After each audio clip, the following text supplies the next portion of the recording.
Today's priority is going to be strength. We're going to go ahead and work on the back squat and heavy sled pushes. So for today, we're going to go ahead and work for 7 sets. On these 7 sets, we're going to build to a max. It's going to be a 5-rep max and a max sled push for 75 feet. Now, as we start to build, you are going to start roughly around 60 to 65% and build up until you get to the 5-rep max. You're going to rest as needed in between the movements and in between sets. I want you to really challenge yourself on this sled.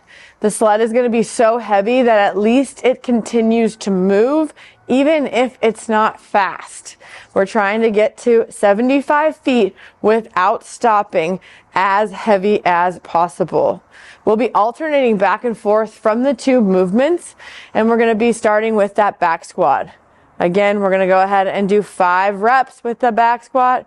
Then we move to the sled, and we're going to increase over the course of those 7 sets.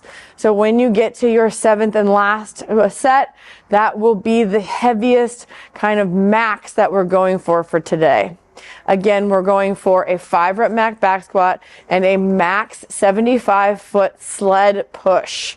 When we're pushing these sleds, we want to make sure that we're not just standing up tall. Our shoulders and the force that's going to be pressed through the sled needs to be at level. So as I drive through, I want to make sure that my shoulders are driving that force through my hands into that sled and pushing it forward. Any downward pressure will make this sled feel heavier. All right. And we are trying to really load this puppy up. It's going to be, when we're measuring and scoring it out, it will be sled plus the weight that's added to the sled. We are not going to calculate how heavy the sled is. It's always sled plus the number of plates weight on there. So if I have 3 45s on my sled, it would say sled plus 135. All right.